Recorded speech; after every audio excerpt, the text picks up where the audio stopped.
अभी इस प्रयागराज कुंभ में अधिकांश व्यक्ति तीर्थ यात्रा के ख्याल से पधारे हैं। संतों का सम्मेलन जहां होता है उसको तीर्थ कहा जाता है। संतों की साधना स्थली तप स्थली जहां होती है उसको तीर्थ कहा जाता है। लेकिन सबसे बड़ा तीर्थ इस पूरे संसार में सत्संग है। गंगा जी में स्नान करने के लिए हम लोग जाते हैं, एक पवित्र भावना के साथ उसमें स्नान करते हैं, हमारा तन शीतल होता है। लेकिन मन जो हमारा जल रहा है, मन जो हमारा पीड़ा से उबल रहा है, मन जो हमारा परेशानी से उबल रहा है, उस मन की आग को, मन की जलन को, मन की पीड़ा को बाहर वाला वो गंगा जी का पानी शांत नहीं करता है। थोड़ी देर के लिए तो जल तो कोई भी होता है तो तन के ताप को ठंडा करता है, लेकिन एक ताप है जिस ताप से पूरी सृष्टि के मनुष्य पीड़ित है, वो है मन का। उस मन के ताप के सामने दुनिया का कोई पानी कैसे पहुंचे? मन की ताप का हरण करने वाला भी कोई गंगा होना चाहिए कि नहीं होना चाहिए? मन की जलन को समाप्त करने वाला, मन की पीड़ा को समाप्त करने वाला जो गंगा है, उसी गंगा का नाम है सत्संग और ज्ञान। चाहे वो नर्मदा का पानी हो, गंगा का पानी हो, यमुना का पानी हो, किसी भी पानी से हमारे तन में कुछ शीतलता आएगी, तन कुछ पवित्र होगा। लेकिन उस तन की पवित्रता के साथ साथ यदि मन को पवित्र करने वाला भी गंगा मिल जाए तो फिर इस कुंभ में पधारने का असली उद्देश्य पूरा हो जाए। संतों के शरण में जब हम आते हैं, तन को शीतल करने का कार्य तो यहाँ हो ही रहा है, साथ साथ मन को शीतल करने का भी कार्य यहाँ पर हो रहा है। मन की पीड़ा को शांत करने के लिए नीति कहती है संसार ताप तथा प्रियो विश्रांति हेतवा अपत्य च कलत्र च संता संगति रेव। जैसे कोई व्यक्ति धूप से जब पीड़ित होता है, उस धूप की पीड़ा से बचने के लिए किसी छायादार वृक्ष के शरण में जाता है, किसी वृक्ष की छाया के तले जब वह पहुंच जाता है तो धूप की गर्मी से बच जाता है। उसी तरह से संसार में यदि कोई माया की पीड़ा से बचना चाहे, यदि कोई वासना की पीड़ा से बचना चाहे, यदि कोई काल की पीड़ा से बचना चाहे, दुख की पीड़ा से बचना चाहे, तो इस संसार में उसे संत की छाया में पहुंच जाना चाहिए, तो उसके मन की पीड़ा का धीरे धीरे अंत होना शुरू हो जाए। इसलिए एक शायर ने बड़ा सुंदर कहा है कि मशहूर होना पर मगरूर न होना। कि आदमी हो तो अपना कुछ ऐसा अच्छा काम करके यश प्रतिष्ठा कमाओ, मशहूर हो, वो कोई बुरी बात नहीं, लेकिन ध्यान रहे कि धन का, तन का, जन का, परिजन का, किसी चीज का अभिमान नहीं होना चाहिए। मशहूर होना पर मगरूर न होना, दौलत के नशे में कभी चूर न होना, जीवन में चाहते हो सदैव सफलता और शांति, तो संतों के चरण से कभी दूर न होना, संतों के चरण से कभी दूर। संतों की संगति को इस दुनिया में भक्ति की पहली सीढ़ी कहा है। कबीर साहब तो कहते ही हैं कि आग जो लगे आकाश में चुई चुई गिरे अगार, संत न होते जगत में तो जल मरता सांस। संगत कीजे साधु की हरे ओर की व्याध, ओछी संगति कूर की आठों पहर उपाद। जगह जगह पर साधु की संगति, संत की संगति करने के लिए कबीर साहब कहते हैं।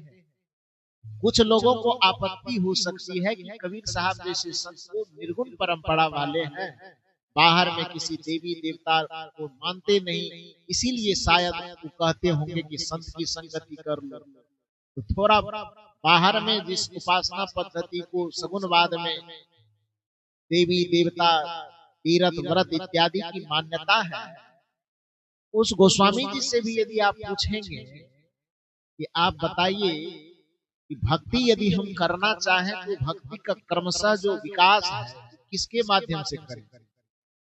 यदि एक एक सीढ़ी पर हम चढ़े तो उस भक्ति की पहली सीढ़ी क्या हो। इस प्रसंग को गोस्वामी तुलसीदास जी ने रामचरितमानस में बड़ा सुंदर तरीके से जगह दिया है कि श्री राम जी और माता सबरी के बीच में उस प्रसंग को चलाया। वो क्या चलाया, जिसको नवधा भक्ति के नाम से जाना। हालांकि मूल वाल्मीकि जी के राम कथा में उस नवधा भक्ति की चर्चा नहीं। उस नवधा भक्ति की मूल चर्चा श्रीमद् भागवत महापुराण में, जो नारद जी के द्वारा ध्रुव और प्रहलाद के सामने में उसका उपदेश करवाया, जिसको कुछ लोग नारदीय भक्ति सूत्र भी कह करके उस प्रसंग को कहते हैं। लेकिन चूंकि गोस्वामी तुलसीदास जी रामचरितमानस को थोड़ा सरस बनाना चाहते थे, उसमें ज्ञान भक्ति वैराग्य इत्यादि की बातों को भी समावेशित करना चाहते थे, जिसके कारण जो बातें राम कथा में न भी होती थी वह कथा कहीं दूसरे जगह की भी होती थी, लेकिन उस कथा को ला करके उसमें पिरो देते थे। तो मूल राम कथा में नवधा भक्ति की चर्चा नहीं है। मूल भक्ति की चर्चा, नवधा भक्ति की चर्चा श्रीमद् भागवत महापुराण में, लेकिन वहां से उठा करके गोस्वामी तुलसीदास जी ने माता सबरी और श्री राम के बीच में उस प्रसंग को चला दिया। खैर कुछ भी हो, उद्देश्य अच्छा है कि लोगों को उसके मार्फत से भक्ति की शिक्षा, भक्ति का संदेश दे। तो सामने में श्री राम जी को खड़ा करते हैं गोस्वामी जी, अब माता सबरी को सामने में लाते। माता सबरी यहाँ भक्त के स्वरूप में है और श्री राम जी यहाँ पर गुरु के स्वरूप। सगुनवादी की दृष्टिकोण में वो भगवान है और हम लोगों की दृष्टि में एक महापुरुष है, एक आदर्श व्यक्तित्व के महापुरुष है। उनके जीवन चरित्र में बहुत सारे ऐसे आदर्श हैं जो जन सामान्य को सीखने लायक है। यदि एक अच्छा बेटा बनना हो तो श्री राम के व्यक्तित्व से अच्छा बेटा बनने की शिक्षा ली जा सकती है। एक अच्छा भाई बनना हो तो श्री राम जी के जीवन से, भरत के जीवन से वह प्रसंग लिया जा सकता है, सीखा जा सकता है कि एक अच्छा भाई बन के कैसे जिया जाए। एक अच्छा शिष्य बनना हो तो श्री राम के व्यक्तित्व से वह प्रेरणा ली जा सकती है। एक अच्छा राजा बनना हो, शासक बनना हो, वो श्री राम जी के जीवन चरित्र से वह शिक्षा ली जा सकती है। तो मानव जीवन को प्रभावित करने वाले बहुत सारे ऐसे आयाम हैं जिन आयामों के लिए श्री राम जी के जीवन से प्रेरणा ली जा सकती है, लेना चाहिए भी एक मनुष्य। इसलिए हम लोग उनको मर्यादा पुरुषोत्तम और आदर्श पुरुष कहते हैं। भारतीय संस्कृति को वह व्यक्तित्व बहुत झकझोड़ा, बहुत उद्वेलित किया है, बहुत प्रेरित किया है। इसलिए एक महापुरुष के रूप में तो हम लोग गिनते ही, लेकिन सगुनवाद की दृष्टि में उसे परमात्मा का अवतार माना जाए। तो चाहे उसे एक आदर्श पुरुष के रूप में देखा जाए, चाहे उसे भगवान के अवतार के रूप में देखा जाए, तो है तो बड़ा व्यक्ति ही हुआ किसी भी दृष्टिकोण से। उस श्री राम के व्यक्तित्व को खड़ा करके सबरी से पूछवाया जा रहा है। माता सबरी पूछती है कि जिस भक्ति से मनुष्य की मुक्ति होती है वह भक्ति आखिर कैसे। ध्यान दीजिए, अभी जो आप इस पूरे क्षेत्र में भक्ति का माहौल देख रहे हैं, निर्गुणवाद की दृष्टिकोण में तो ये ठीक है, पूरे देश की सभ्यता और संस्कृति एक जगह इकट्ठा हुई, अच्छी बात। पूरे देश की संस्कृति को जानने समझने के लिए व्यक्ति को एक दूसरे को समझने के लिए आपस में जुटना चाहिए। बहाना कोई भी हो, कुंभ का बहाना हो कि महाकुंभ का बहाना, समय समय पर ये होता है कि मनुष्यता के विकास के लिए, मानव मन की शांति के लिए, मानव मन के सुकून के लिए ये सब व्यवस्था चाहे जिस भी मार्फत से तैयार किया जाता हो, ये उचित है, ये व्यवस्था सदैव होना चाहिए। लेकिन भक्ति के नाम पर जो अभी सुबह में मुझे घुमाने के लिए हमारे प्रिय साथी ले गए थे, आपका सुनना, परम आदरणीय संत श्री दुर्गेश साहब, चूंकि ये इनका इलाका देखा हुआ है, जो छौनी में आप बैठे हुए इसमें इनका बहुत अहम भूमिका है। इन्होंने कहा साहब भ्रमण करना है, मैंने कहा करना है। तो भगवान कृष्ण की तरह ये हमारे सारथी कृष्ण भगवान बने और हमको पीछे बैठा करके मेला में पूरा 2-3 घंटा तक चक्कर लगा। तो कुछ जगह जो हम नहीं देख सकते थे उन जगहों को भी दिखाया। जब आ रहे थे गाड़ी पे, हम पीछे बैठे थे, एक गाड़ी में बहुत लाल लाल वस्त्र वाले साधु बैठे हुए, और खैर वो तो विचित्र लीला सब देख ही रहे हैं, उसमें बताने की जरूरत नहीं। लेकिन बड़ा दुख हुआ इस बात से, बेचारे गाड़ी में स्कॉर्पियो में बैठे 5-6 आदमी बैठे, टीका लगा हुआ है, माला खूब पहना हुआ, वस्त्र भी पहना हुआ। हम लोगों की तरफ जब देख रहे थे, मुंह में सिगरेट लेकर कैसे से आंख चमका रहा था।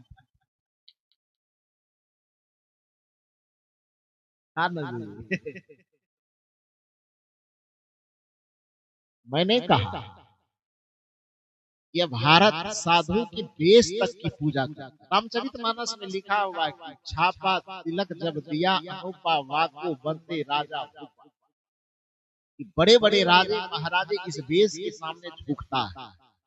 ठीक है, आपका मत क्या है, आपका सिद्धांत क्या है, आपकी परंपरा क्या है, आप क्या पूजा करते हैं, कौन मंत्र जपते हैं, आपकी उपासना की पद्धति क्या, वो अपने जगह है। लेकिन कम से कम एक साधु वेश की मर्यादा में इतना तो ख्याल रखना चाहिए ना जी, आम जनमानस के सामने कि कम से कम नशा न करे। गांजा पीता है साधु, तो आम जनता क्या प्रेरणा ले। अब मुंह में सिगरेट लेकर के कोई साधु स्टाइल मारता हो तो आम जनता उससे क्या सीखेगा, कैसे सीख पाएगा? उससे तो गलत संदेश जाएगा लोगों के बीच में। हमारी भारतीय संस्कृति चूंकि धर्म प्रधान संस्कृति है, इस संस्कृति में धर्म की बड़ी मर्यादा है, साधुओं का बड़ा आदर है, साधुओं का बड़ा सम्मान है। साधु के वेश के सामने लोग अपना सर झुका देते हैं। तो साधु का वेश जो धारण करते, चाहे किसी भी मत पंथ को मान रहा हो, चाहे वह दाढ़ी में रहता हो कि बिना दाढ़ी के रहता हो, चाहे वह टीका लगाता हो कि न लगाता हो, कम से कम साधु का जो एक आदर्श मर्यादा है उसका कम से कम पालन करना चाहिए। उसका खान पान, उसका रहन सहन, उसका चलना, उसका बोलना, उसका बैठना, उसका उठना इतना सरल, इतना सहज और इतना सादा होना चाहिए कि आम जनता जो विषय वासना भोग में लिपटे हुए रहते हैं, यदि वो साधु का एक बार दर्शन कर ले तो उसको भी उसकी सादगी इतनी पसंद आनी चाहिए कि लोगों को लगे कि इस सादगी के साथ मुझे जीना चाहिए। एक साधु का चरित्र, साधु चरित्र शुभ चरित्र कपासु, गोस्वामी तुलसीदास। इस साधु का जो चरित्र होना चाहिए, कपास, कपास में रुई, रुई के तरह स्वच्छ होना चाहिए, निर्मल होना चाहिए। तो कहने का ये मतलब है कि साधु की संगति तो करनी चाहिए, लेकिन कैसे साधु की संगति, इसको भी तो ध्यान रखना होगा। वह साधु निर्विकार, वह साधु निर्मल हो, वह साधु सरल चित्त का हो, वह साधु निरंकारिता से युक्त हो, काम न हो, क्रोध न हो, लोभ न हो, ईर्ष्या न हो, द्वेष न हो। सदगुरु श्री अभिलाष साहब एक बात कहा करते थे, जब कोई व्यक्ति धूप की पीड़ा से परेशान होता है तो किसी छायादार वृक्ष की तलाश करता है कि उसके नीचे जाकर के थोड़ी देर शांति पाए। लेकिन जिस वृक्ष के छाया में वह शीतलता पाने के लिए गया है, कदाचित तो उसी वृक्ष की छाया से आग की बारिश हो, तो फिर आदमी बचने के लिए कहां जाए? जब आदमी दुनिया के भोग में, विलास में, विषय में, वासना में सुख ढूंढते ढूंढते थक जाता है, कहीं वो भोग वाली दुनिया में सुख नहीं मिलता है, तब ये कुंभ की तरफ करता है। वहां जाएंगे तो साधु लोग रहेगा, गंगा में डुबकी लगाएंगे, तन को पवित्र करेंगे, और साधु का दर्शन करेंगे, कुछ वचन सुनेंगे तो उससे मन पवित्र हो जाएगा। तो तन भी पवित्र होगा, मन भी पवित्र होगा, और जहां पर तन और मन पूरा पवित्र हो गया तो वहां संपूर्ण जीवन पवित्र हो जाएगा। इसी अभिलाषा से लोग ऐसे कुंभ जैसे जगह पर तीर्थ स्थान में आते हैं। लेकिन ये साधु लोगों की जिम्मेदारी है कि उन लोगों को ऐसा व्यक्तित्व बना करके लोगों को दिखाना चाहिए, और उस व्यक्तित्व से जीना भी चाहिए कि जिस व्यक्तित्व का दुष्प्रभाव, गलत प्रभाव आम जनता पर नहीं पड़ता। ये ख्याल रखना चाहिए। तो कहने का ये मतलब है कि श्री राम जी साधु का आदर तो करते ही थे। तो माता सबरी और श्री राम जी के बीच का प्रसंग है। माता सबरी पूछती है कि भक्ति, जिस भक्ति से मुक्ति होती है वह भक्ति करे तो किस प्रकार। माता सबरी को श्री राम जी कहते हैं कि भक्ति के बारे में आप कुछ सुने हैं कि नहीं। माता सबरी ने कहा भक्ति के बारे में तो बहुत सुने हैं, नहीं सुने हैं तो चले जाइए, देख लीजिए कितना प्रकार की भक्ति होती है। कोई कांटा पर सो रहा है, तो कोई भस्म रगड़ रहा है, तो कोई हाथ खड़ा करके खड़े हैं, कोई आदमी सीने पे तख्ता लेके झूला झूल रहा है, कोई व्यक्ति पानी में खड़ा है, तो कोई व्यक्ति आग में के बीच में बैठ करके राख उड़ता है, उसको पूरे कपार से राख से ही स्नान कर रहा है। वो राख को देखने से पता चलता है कि आदमी है कि राख का ढेर है, ये पता भी नहीं चलता। इतने तरह के लोग भक्ति करें, उसको वो भक्ति कर। कबीर साहब को खैर इसको कहते मैं हाथ जोड़ता हूँ दूर से, इसको मैं भक्ति नहीं मानता। कुछ लोगों को ये आपत्ति होती है कि कबीर साहब निर्गुण परंपरा वाले हैं, इसलिए इन सब चीजों को भक्ति नहीं मानते। थोड़ा सगुण परंपरा के समर्थन में जो संत हैं, जो विचारक है, उन्हीं की बात थोड़ा सुन लेते हैं। अब संत की तो बात छोड़िए, दुनिया, आधी दुनिया जिसे भगवान कह करके पुकारते हैं, वो श्री राम जी कहते हैं कि भक्ति का रास्ता मैं बता रहा हूं। ध्यान दीजिए, श्री राम के द्वारा जो भक्ति का रास्ता बताया जा रहा है, उस सदगुरु कबीर के भक्ति के रास्ते से 1 इंच भी अलग नहीं, जरा सा भी वो दाएं बाएं नहीं। और इस बात को सुन करके जो सगुणवाद और निर्गुणवाद का थोड़ा सा विवाद खड़ा करता है, सगुण और निर्गुण को सामने में ला करके एक दूसरे की आलोचना करता है, वह यदि इस नवधा भक्ति के प्रसंग को सदगुरु कबीर साहब की भक्ति से जोड़ करके देखेंगे तो उसे पता चलेगा कि भगवान श्री राम जी कबीर साहब की भक्ति का ही समर्थन करते। कैसे? एक एक पंक्ति को आप सुन लीजिए। वह पंक्ति क्या है? श्री राम जी के सामने सबरी मैया बैठी हुए श्री राम जी उपदेश कर रहे हैं। प्रथम भगति संतन करी संगा। राम जी तो ये नहीं कहा कि प्रथम भक्ति गंगा जी में डुबकी लगा। राम जी ने ये भी नहीं कहा कि प्रथम भक्ति और कोई भभूत लगाना, कि टीका लगाना, कि जटा बढ़ाना, कि मंदिर में खड़ा होकर के घंटा बजाना। कहाँ कहा? प्रथम भगति संतन करी संगा, दोसर रतिमम कथा प्रशंसा। गिनते जाइए। प्रथम भगति संतन करी संगा। श्री राम जी कहते हैं कि प्रथम भक्ति है संतों की संगति करना। सत्संग में डुबकी लगा लेना, इससे बड़ा तीर्थ कुछ नहीं हो सकता। सत्संग में डुबकी लगा लेना, इससे बड़ा कुंभ स्नान और कुछ नहीं हो सकता। तो प्रथम भगति संतन करी संगा, दोसर रतिमम कथा प्रसंगा, गुरुपद पंकज सेवा, तीसर भगति अमान, चौथी भगति मम गुण गण करहि कपट तजि गान, पंचम भजन सुवेद प्रकाशा, मंत्र जाप मम दृढ़ विश्वासा, पंचम भजन सुवेद प्रकाशा, छठ तम शील विरत बहुकर्मा, निरत निरंतर सज्जन धर्म, सातम सम मोहि मैं जग देखा, मोते अधिक संत करी लेखा, आठम जथा लाभ संतोषा, सपने हूं नहीं देखिए पर दोषा, नवम सरल सब विधि छल हीना, मम भरोस ही हरस न दीना। इन 9 प्रकार की भक्ति श्री राम जी बताते।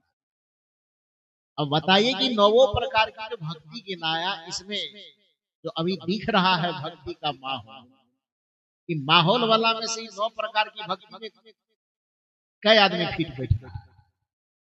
कितना आदमी फिट बैठ रहा है?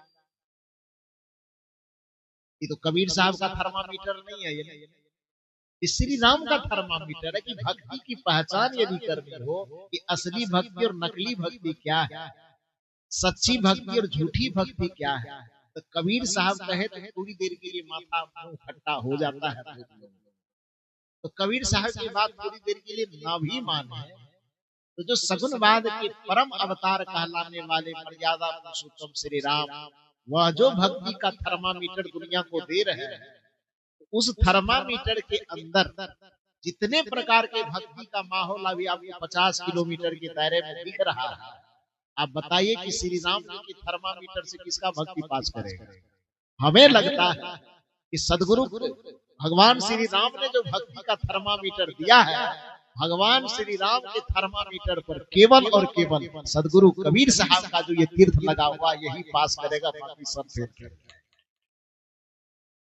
ये मैं इसलिए नहीं कह रहा हूं कि मैं कबीर पंथ के मंच पे बैठा, बल्कि ये थर्मामीटर बता रहा। प्रथम भगत की संतन करी संगा, थर्मामीटर का पहला पैराग्राफ लेंगे तो प्रथम भगत की संतन करी संगा, भक्ति का पहला सीढ़ी है संतों की संगति का।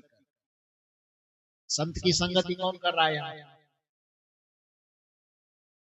आप कर रहे हैं, सत्संग कर रहे हैं, ये संत की संगति ही तो कर रहे हैं। और इससे बड़ा तीर्थ और क्या हो सकता है? सत्संगत ही सच्चा तीर्थ है, क्योंकि तीर्थ की परिभाषा ही होती तार्यते इति तीर्थः, जिसमें बैठने के बाद हम पापों से तर जाते हैं, विकारों से तर जाते हैं, अवगुणों से तर जाते हैं, बुराइयों से तर जाते हैं, दुख से सदा सदा के लिए तर जाते हैं, उसी को तीर्थ कहा। तार्यते इति तीर्थः, जिसमें बैठने पर हम दुख से, पाप से, विकार से, अवगुण से, बुराई से, पीड़ा से, जन्म मरण के आवागमन से सदा सदा के लिए तैर करके पार चले जाते हैं, उस स्थान को, उस संगति को तीर्थ कहा जाता है। और सत्संग से बड़ा तीर्थ इस दुनिया में इसीलिए कोई नहीं है, क्योंकि सत्संग ही हमें समस्त प्रकार के पापों और विकारों से तार देता है। किसी के जीवन में कोई बुराई है, आप थोड़ी सी गणना करके देखिए, इस धरती पर आज तक कोई भी मनुष्य किसी अवगुण से तैर करके पार हुआ है? संत की कृपा से, भगवान की कृपा से। मंदिर में जाकर के कितने लोगों का गांजा छूटा है आज तक? किसी मंदिर में जाकर के कितने लोगों का मांस छूटा है आज तक? मदिरा छूटा है आज तक? किसी मंदिर में जाकर के आज तक कितने लोगों का चोरी छूट गया, बेईमानी छूट गया, शैतानी छूट गया, हैवानी छूट गया? गिनती करेंगे, शायद हमको नहीं लगता है कि किसी आदमी को गिन के बता पाए। लेकिन यदि आपसे दूसरा सवाल किया जाए कि सत्संग में आने से कितने लोगों का मांस, मछली, दारू, गांजा, भांग, बीड़ी, सिगरेट, चोरी, हिंसा, नशा, व्यभिचार, इन चीजों से कितना आदमी मुक्त हुआ है, पूरे धरती के पन्ना जब पलटिएगा, पूरे धरती के मानव चरित्र का पन्ना पलटिएगा, तो जितने भी मनुष्य के जीवन में विकारों से मुक्त होकर के वह सदाचार में लगा है, जितने भी व्यक्ति कुसंग से मुक्त होकर के सुसंग में लगा है, जितने भी व्यक्ति पापाचार से मुक्त होकर के सदाचार में लगा है, जितने भी मनुष्य पाप से मुक्त होकर के पुण्य की तरफ लगा है, उस समय सत्संग का योगदान आपको झलकेगा कि सत्संग की कृपा से ही सारे बिगड़े लोग सुधर पाए। जितने भी व्यक्ति पाप को छोड़ करके पुण्य के रास्ते में धरे हैं, तो उसके जीवन में सत्संग का बीज पड़ा है, तभी वो ऐसा। इसलिए गोस्वामी तुलसीदास जी ने दावा ठोका कि मति की रति गति होती भलाई, जब जहाँ जतन जहाँ जही पार। धरती के किसी भी कोने में, किसी भी समय में, किसी भी काल में, किसी भी अवस्था में कोई मनुष्य यदि पाप से तर पाया है, दुख से तर पाया है, बुराई से तर पाया है, अवगुण से तर पाया है, तो एक ही चीज गिनाया गोस्वामी। कबीर साहब का नाम मैं बार बार इसलिए नहीं ले रहा हूं क्योंकि लोग यदि बाहर में भी सुनेंगे तो कहेंगे कबीर पंथ के नहीं, इसीलिए खाली कबीर साहब। बाहर वाले कम से कम लोग सुन करके समझे कि नहीं बात हमने कर रहा, लेकिन वाजिब बात कर। मति की रति गति भूति भलाई, जब जहाँ जतन जहाँ जई पाए। गोस्वामी जी कहते मति सुंदर बुद्धि आज तक इस धरती पर किसी ने पाया हो, कीरति सुंदर यश जिसने भी इस धरती पर पाया हो, गति कल्याण जिसने पाया हो, भूति अच्छी संपदा का मालिक जो बना हो, भलाई जीवन में लाभ अच्छा जिसका भी हुआ हो, धरती के इतिहास में किसी भी मनुष्य के जीवन में ढूंढ करके देख लो तो सो जानव सतसंग प्रभाव, लोक वेदन पाओ। पूरे दुनिया के इतिहास में तलाश करने पर, झांक करके देखने पर पता चलेगा कि यदि किसी के जीवन में कोई परिवर्तन, कोई चमत्कार, कोई सुख और शांति का साम्राज्य झलक रहा है, सो जानव सत्संग प्रभाव, लोक वेद न आन उपाओ। वेद में, शास्त्रों में अथवा संसार के किसी भी हिस्से में सत्संग के अलावा दूसरा कोई उपाय नहीं है कि आदमी दुखों से मुक्त होकर के सुख में चला जाए और पाप से मुक्त होकर के पुण्य में चला जाए, बंधन से मुक्त होकर के मुक्ति में चला जाए और मृत्यु से पलट करके वह अमरता में चला जाए। एक संत की संगति के अलावा दूसरा कोई उपाय पूरे संसार में नहीं। ये सत्संग सच्चा तीर्थ है। मैंने कहा कि सगुण मार्ग के परम देव कहलाने वाले मर्यादा पुरुषोत्तम श्री राम के मुख से उपदेश करवाया जा रहा है और वो कहते हैं कि प्रथम भगति संतन करी संग। अब श्री राम यहाँ कह रहे हैं प्रथम भक्ति संतन करी संग, इससे कबीर साहब के विचार का तालमेल है कि विरोध है? क्या है? श्री राम जी के विचार से या कबीर साहब के विचारों का तालमेल हो रहा है कि विरोध हो रहा है? तालमेल है ना। राम जी कहते हैं प्रथम भक्ति संतन करी संगा और कबीर साहब भी कर संगति कीजे साधु की, हरे ओर की व्याध, ओछी संगति कूर की, आठों पहर उपाद। ये दोनों बात एक जैसी है कि अलग अलग? एक है ना। दूसर रति मम कथा प्रसंगा, दूसरी भक्ति की दूसरी सीढ़ी है कि कथाओं में मन लगा। कबीर साहब सत्संग में मन लगाने के लिए नहीं कहते हैं। अभी सुन रहे थे भजन परम आदरणीय अर्जुन बाबू से, चलू भाई चलू भाई, कहाँ चलना है?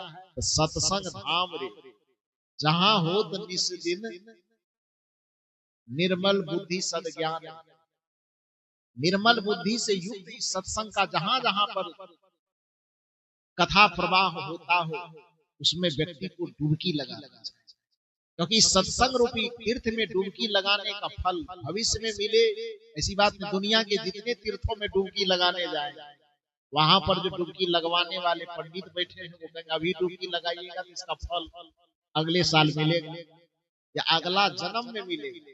लेकिन सत्संग एक ऐसा तीर्थ है जिसके लिए संत यह कहते हैं कि अभी डुबकी लगाइए और अभी फल मिलेगा। मज्जन फल पेखिए तत्काला, गोस्वामी जी कहते हैं। कबीर साहब की गारंटी तो बाद में देखिए। गोस्वामी तुलसीदास जी कहते हैं मज्जन फल पेखिए तत्काला। तत्काल माने क्या होता है? तुरंत, अभी अभी कीजिए और पाइए। इधर से दीजिए इधर पाइए, इधर कीजिए इधर पाइए।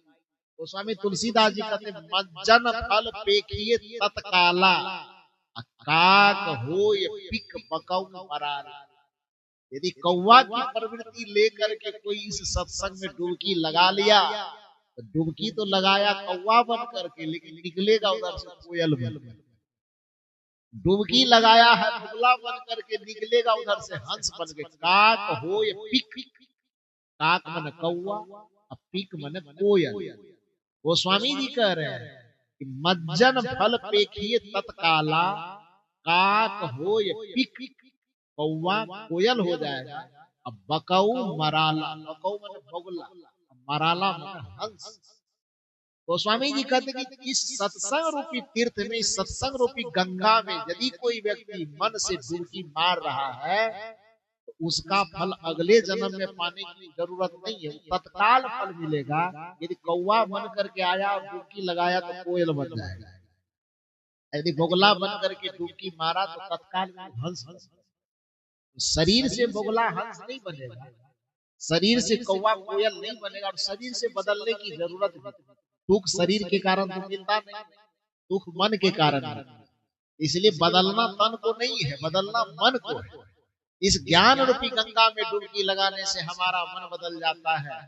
पाप से भरा हुआ मन पुण्य से भर जाता है, क्रोध से भरा हुआ मन करुणा से भर जाता है, नफरत और घृणा से भरा हुआ मन सीधे बदल करके प्रेम और दया से भर जाता है, क्रूरता और कठोरता से भरा हुआ मन तुरंत बदल करके कोमलता से सहनशीलता से भर जाता है, दया से भर जाता है, क्षमा से भर जाता है। ये बदलाव होता है। और जिसके मन में कठोरता और क्रूरता है वो भवसागर में डूबेगा, जिसके मन में कोमलता है और करुणा है भवसागर से उबर जाएगा, जिसके मन में नफरत और घृणा है तो भवसागर में डूब जाएगा, जिसके मन में क्षमाशीलता और प्रेम है, दया है, वो भवसागर से उबर जाएगा, जिसके मन में अहिंसा है वो जिसके मन में हिंसा है वह भवसागर में डूब जाएगा, और जिसके मन में अहिंसा का भाव भरा हुआ है भवसागर से उबर जाएगा, जिसके मन में प्राणियों के प्रति नफरत और घृणा भरी हुई है वह भवसागर में डूब जाएगा,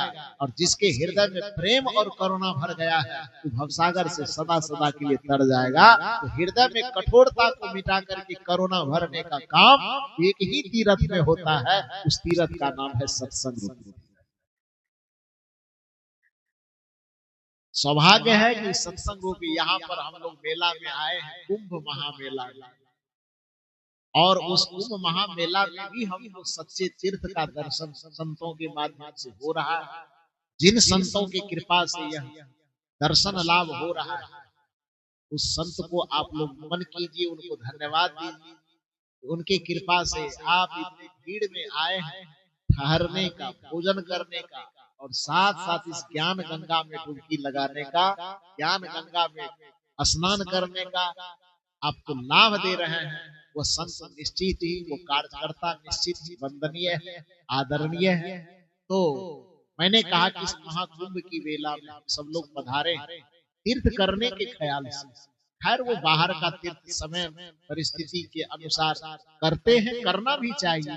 मैंने कहा हाँ, यदि किसी के मन में हो कि वहां डुबकी लगाने से पाप कट जाए, ये एक भ्रम है, वहां पाप नहीं कटेगा।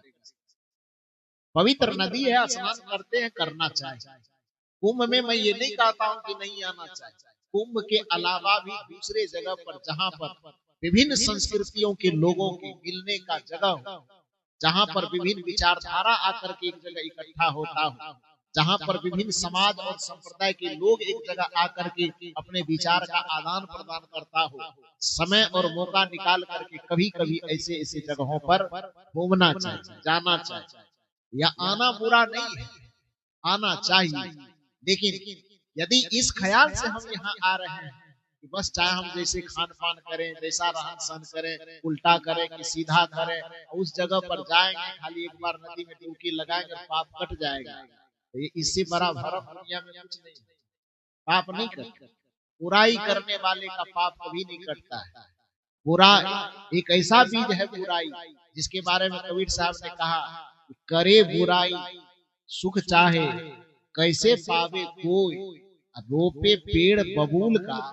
सवाल किया कबीर साहब ने, तुम ही बताओ, रोपे पेड़ बबूल का आम कहां से? बीज यदि तूने पाप का लगाया है, पूरी दुनिया में कोई ताकत नहीं है कि पाप के बीज से पुण्य का फल पैदा करे। बीज तूने आग का लगाया है, दुनिया की कोई ऐसी ताकत नहीं है कि उस आग के बीज से कोई बर्फ का फल निकाले। यदि तुमने अशांति का बीज बोया है, यदि तुमने किसी को सता करके आंसू का बीज बोया है, तो दुनिया की कोई ऐसी ताकत नहीं है कि तुमको मुस्कुराहट और प्रसन्नता का फल दे दे। यदि तुम मुस्कुराहट अपने चेहरे पे पाना चाहते हो मेरे भाई, तो सदैव दुनिया में मुस्कुराते हुए कर्म को, मुस्कुराने का योग्य कर्म का बीज छींटना शुरू कीजिए। जब दूसरों के लिए मुस्कुराहट का बीज छींटेंगे तो आपको भी स्वाभाविक रूप से वो मुस्कुराहट मिलेगी। यदि दूसरों के लिए आप शांति का बीज छींटेंगे तो आप भी उस शांति को पाने के अधिकारी हो जाएंगे।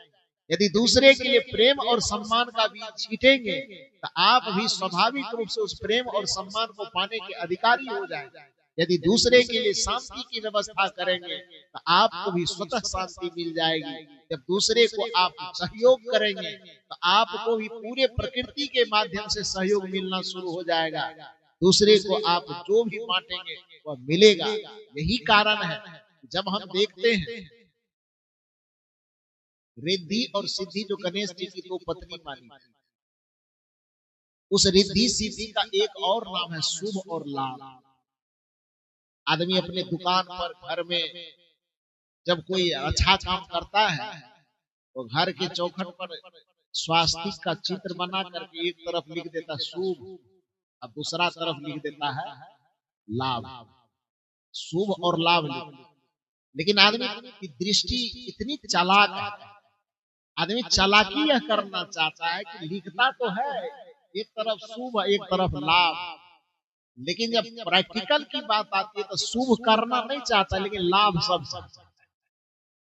चाहता कि नहीं चाहता है। वहां पर क्या शुभ लाभ कहना क्या चाहता, संकेत क्या दे रहा, संदेश क्या दे रहा कि दुनिया के साथ में तुम शुभ करो तो परिणाम में लाभ अपने आप मिल जाए। मिलेगा कि नहीं मिलेगा?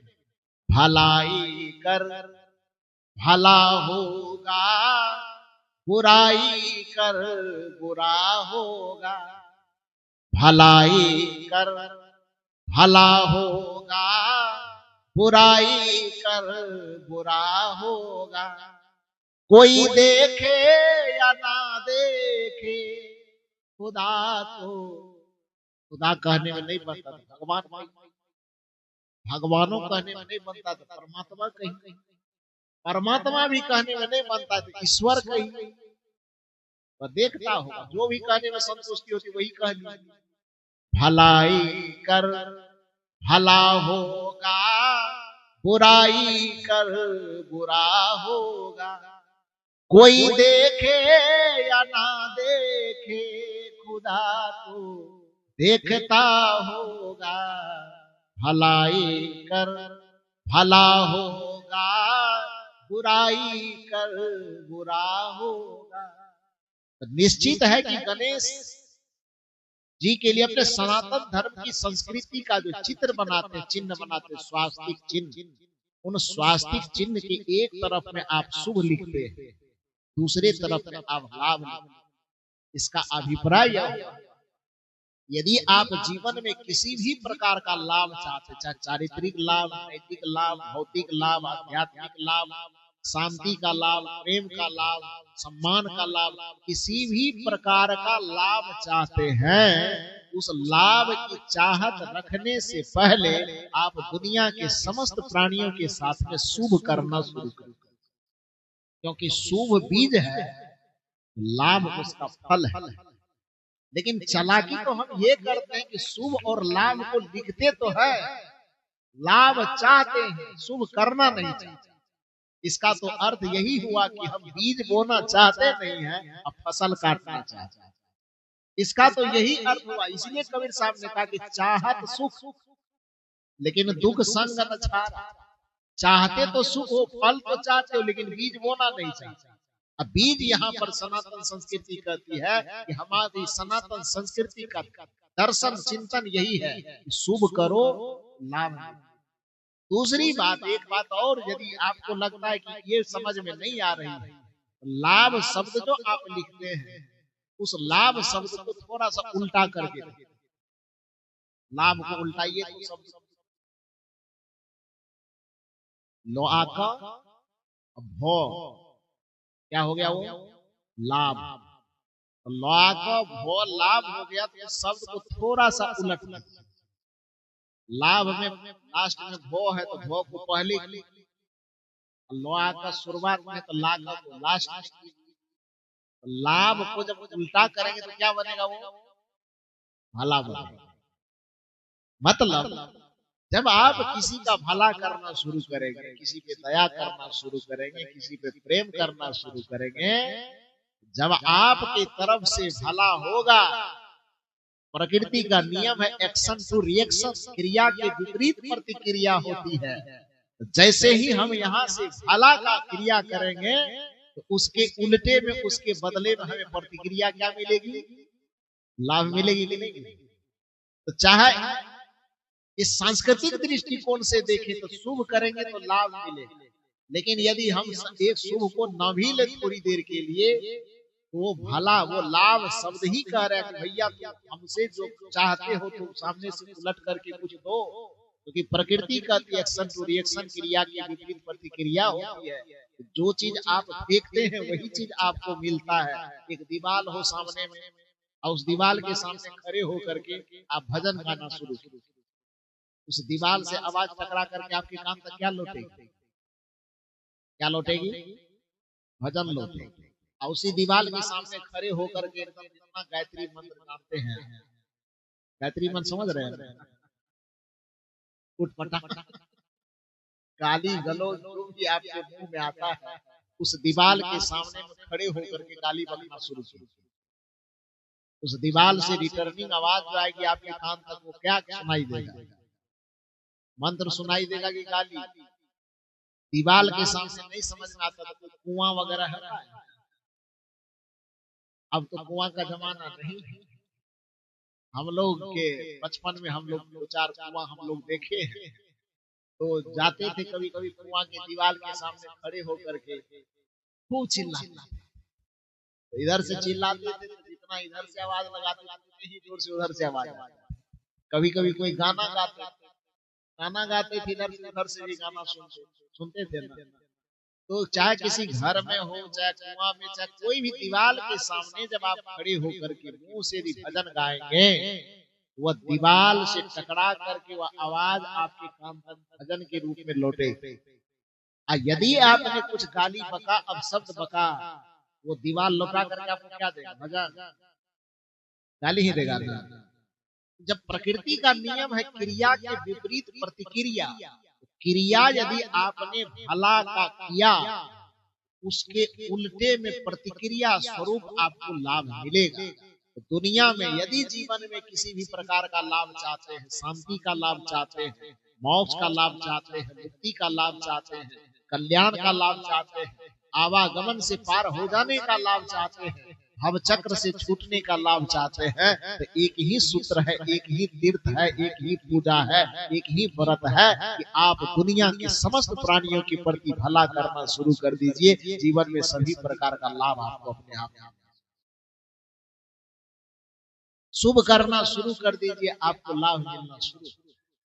तो मैंने कहा कि भक्ति वह नहीं है जो बाहर में केवल दिखता है वेशभूषा से, अग्नि ताप करने से, कि जटा बढ़ाने से, कि तिलक, ठीक है वो अपना श्रृंगार है, कोई करता है, उसकी कोई शिकायत नहीं। किसी को उजला पहनना पसंद आता है, बड़ी अच्छी बात। किसी को लाल पहनना पसंद आता है, वो भी अच्छी बात। किसी को बेल मुड़ा करके रखना, माथा मुंडन करके रखना अच्छा लगता है, अच्छी बात है। किसी को जटा बढ़ा के रखना अच्छा लगता है, वो भी अच्छी बात है। अपनी अपनी मौज के अनुसार जिस प्रकार का वेशभूषा है, कोई आपत्ति की बात नहीं, लेकिन भक्ति का उससे कुछ लेना देना नहीं। भक्ति का लेना देना है मन की सरलता से, भक्ति का लेना देना है मन की पूजा से, भक्ति का लेना देता है मन की पवित्रता से, भक्ति का लेना देना है हृदय की निर्मलता से, भक्ति का लेना देना है हृदय की दया से, क्षमा से, प्रेम से, करुणा से। इसलिए श्री राम जी कहते हैं कि प्रथम भगत की संतन करी संगा, दूसर रतिमम कथा प्रसंग। दूसरा भक्ति हम लोग कर रहे हैं कि नहीं कर रहे? अभी हो रहा है ना दूसरा भक्ति।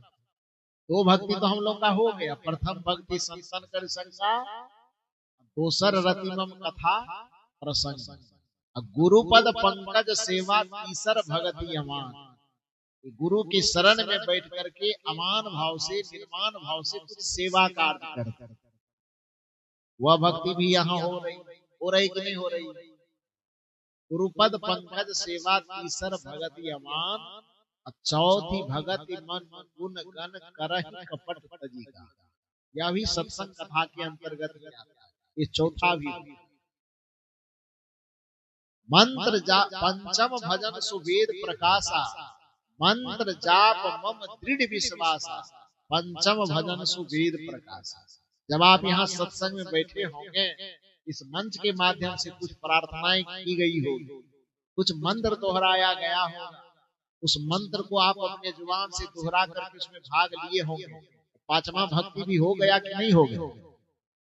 हुआ ना? कबीर साहब के पंडाल में बैठ करके भी राम जी वाला भक्ति हो रहा है कि नहीं हो रहा है? नहीं हो रहा है। राम जी ही तो कह रहे हैं भक्ति का प्रकार की बात है। तो पंचम भगति तक हो गया, छठ दम सील विरति बहु कर्म। छठा भक्ति कहता है कि इंद्रियों का दमन। इंद्रियों का दमन का मतलब, जब ठीक है घर पे कौन क्या खाते पीते, कौन कैसे रहते होंगे नहीं पता, लेकिन जब से यहाँ पर आए हैं सत्संग में, तीर्थ के ही बहाने आए हैं, तो सब्जी में नमक कम मिल रही कि ज्यादा मिल रही है, उसके प्रति भरक नहीं न रहे हैं। जो मिल रहा है संस्था में खा रहे हैं कि नहीं खा रहे? घर में रहते तो पलंग में आराम से दरवाजा लगा के, खिड़की लगा के, सोते तोषक गद्दा बिछा के, दो चार ठो कम्बल ओढ़ करके यहाँ पुआल पर सोने पड़ रहे हैं, चादर में ठंडी लगती भी है, फिर भी किसी तरह से सिकुड़ करके रह रहे हैं। सुबह सुबह जग करके 4 बजे ही स्नान कर लेते हैं, बिछावन से नहीं निकलने का मन होता, फिर भी उठ करके बरस करते। इस शरीर को कुछ न कुछ तपा रहे हैं कि नहीं तपा रहे? मन नहीं चाहता है, फिर भी मन को समझाते हैं कि नहीं 3 बजे ही लगना है, तो समझा के रहे। मन के चाहतों के विपरीत मन को दबा रहे हैं कि नहीं दबा रहे? मन का रहा नहीं, अभी थोड़ा सा और सोचे तो बढ़िया रहता। आप मन को डांट के चुप, सोना जागना घर में कर, यहाँ पर तीर्थ करने आया, नहीं 3 बजे नहाने का विचार जब बनाते होंगे, मन कहता है नहीं अभी ठंडा लगे, मन को डांटते होंगे चुप, सवेरे सवेरे नहाएंगे तब तो 10-15 में घूमना है, अलग अलग जगह जाना, तो मन को डांटते हैं कि नहीं? तो मन को डांट करके मन की चाहना और इच्छा को दबाना ही दम कहलाता। दमन माने दबाना। छठ दम सील विरति बहु कर्म। यहाँ आए विरति माने विरति, बहु कर्म, बहुत सारे कामों से अपने आप को अलग कर ले। तो यहाँ पर जब आप आए हैं तो घर में चाहे जितना भी काम आप करते हो, लेकिन यहाँ पर आए हैं तो एक भक्ति के अलावा, एक मन में श्रद्धा के अलावा, एक मन में प्रेम के अलावा, गुरु के अलावा, संत के अलावा और सब काम से छुट्टी मिली है कि नहीं मिली? और कामों से विरक्ति मिली कि नहीं मिली? छठ दम सील विरति बहु कर्म, बहुत सारे कर्मों से निपट करके, बहुत सारे कर्मों को छोड़कर बस एक गुरु के स्मरण में, एक संत और सत्संग के स्मरण में अपने मन को लगा करके मन में उठने वाले किसी भी विचार और वासना को दबाना, यह छठी प्रकार की भक्ति का। तो छठा भक्ति हम लोग कर रहे हैं कि नहीं कर रहे? बोलिए थोड़ा बढ़िया से। कर रहे हैं। सातम, अब राम जी कहते सातम सम मोहि मैं जग देखा। जितने प्रकार के लोग नजर आते सब में भगवान का दर्शन करना, सब में भगवान को देखना, ये 7वीं प्रकार की भक्ति है। उसमें एक चीज और देते हैं, सातम सम मोहि मैं जग देखा, लेकिन मोते अधिक संत करी ले। श्री राम जी कहते हैं कि दुनिया में जो भी नजर आवे, हर नजर आने वाले में तुमको भगवान नजर आना चाहिए, लेकिन कदाचित कोई संत दिख जाए, उस संत को मेरे समान मत समझना, बल्कि भगवान से भी बड़ा मान करके उस संत को आदर देना, संत की सेवा करना, ये 7वीं प्रकार की भक्ति है। ये 7वां भक्ति हम लोग अभी कर रहे हैं कि नहीं कर रहे? हो रहा है कि नहीं हो रहा है? स्वाभाविक हो रहा है। जैसे माहौल में आए, हम नहीं भी चाहेंगे फिर भी वह स्वाभाविक होने लगे। ये 7वीं भक्ति भी हो। 8म जथा लाभ संतोषा, सपने ही नहीं देखिए परदोषा। 8वीं भक्ति है कि जो मिल जाए उसी में संतुष्ट हो जाओ। तो अभी हम बताएं, घर में उदूरी पे बैठ के कौन खाएगा? अभी घर में पुआल में किसी को सोने दे, कौन सोएगा? नहीं सोएगा। लेकिन यहाँ सो रहे हैं और आनंद के साथ सो रहे हैं। जो दे रहा है बना के खा रहे हैं, जहां बैठा करके खिला रहा है खा रहे हैं, लेकिन मन में कोई कूड़ है, मन में कोई चीड़ है, मन में कोई जलन कुछ है? जो मिल रहा है खा रहे हैं, संतुष्टि पूर्वक खा रहे हैं। जैसे सोना हो रहा है, सो रहे हैं, संतुष्टि पूर्वक सो रहे हैं। आठम जथा लाभ संतोषा। आठवीं भक्ति यह है कि जो कुछ भी हमें मिल रहा है, जला मिल रहा है, पका मिल रहा है, उल्टा मिल रहा है, सीधा मिल रहा है, ठंडा मिल रहा है, गर्मी मिल रही है, कोई फर्क नहीं। आठम जथा लाभ संतोषा। सपने हूं नहीं देखिए परदोष। 5 दिन या 3 दिन जिसको जितना दिन इस कुंभ में आने से हुआ है, अभी सपना भी देखते होंगे, सपना में किसी को गाली देते होंगे। कोई सास पुतोह वाला झगड़ा सपना में भी देखते हैं कि नहीं देखते? नहीं देखते, उघारे पर देखते हैं। यहाँ आए हैं तो अभी जब सपना भी देखते होंगे, तो उधर से सीताराम सीताराम की आवाज आती होगी, उधर से राधे श्याम की आवाज आती होगी, उधर से सदगुरु शरणम की आवाज आती होगी। मतलब कोई न कोई सपना भी देखते होंगे अभी, अच्छा देखते। तो सपने हूं नहीं देखिए परदोष। नवम सरल सब विधि छल ही ना, मम भरोस ही हरस रसीना। नवी भक्ति यह है कि हृदय में किसी भी प्रकार का कोई छल कपट प्रपंच ना हो, सब प्रकार से अपने आप को गुरु पे भगवान पे अर्पण करके अपने जीवन को हल्का कर लेना, यह नवी प्रकार की भक्ति है। और ये नवों प्रकार की भक्ति किसके द्वारा बताई गई है? श्री राम की। श्री राम कौन है? सगुणवादियों की दृष्टिकोण में मर्यादा पुरुषोत्तम भगवान श्री राम, और निर्गुणवादियों की दृष्टिकोण में मर्यादा पुरुषोत्तम श्री राम। तो चाहे इधर से देखो इधर से देखो, श्री राम के द्वारा जो ये नवधा भक्ति बताई गई है, ये कबीर साहब की भक्ति से तालमेल खाती है कि विरोध दिखती है? तालमेल खाती है। सच्चा तीर्थ, चाहे राम जी से पूछो, चाहे कबीर साहब से पूछो, चाहे बुद्ध से पूछो, चाहे महावीर से पूछो, चाहे नानक से पूछो, जिन किसी से भी पूछोगे, सच्ची भक्ति यही बताएंगे जो सच्चा भक्ति अभी हम लोग यहाँ माहौल देख रहे हैं, जो कर रहे हैं। तीर्थ के ख्याल से हम आए थे, सचमुच में वो बाहरी तीर्थ का तो लाभ हम लोग ले ही रहे हैं। इन संत महापुरुषों के द्वारा जो समागम का, संत समागम का अवसर लगाया गया, इसमें सच्चा तीर्थ और सच्ची भक्ति हमारी हो रही है। जिनके मार्फत से कार्यक्रम हो रहा है, उन महापुरुषों को बहुत बहुत आभार, बहुत बहुत साधुवाद, बहुत बहुत उन सबके प्रति कृतज्ञता ज्ञापित करते हुए, और आप सब इतनी ठंडी में भी इन विचारों से लाभ ले रहे हैं।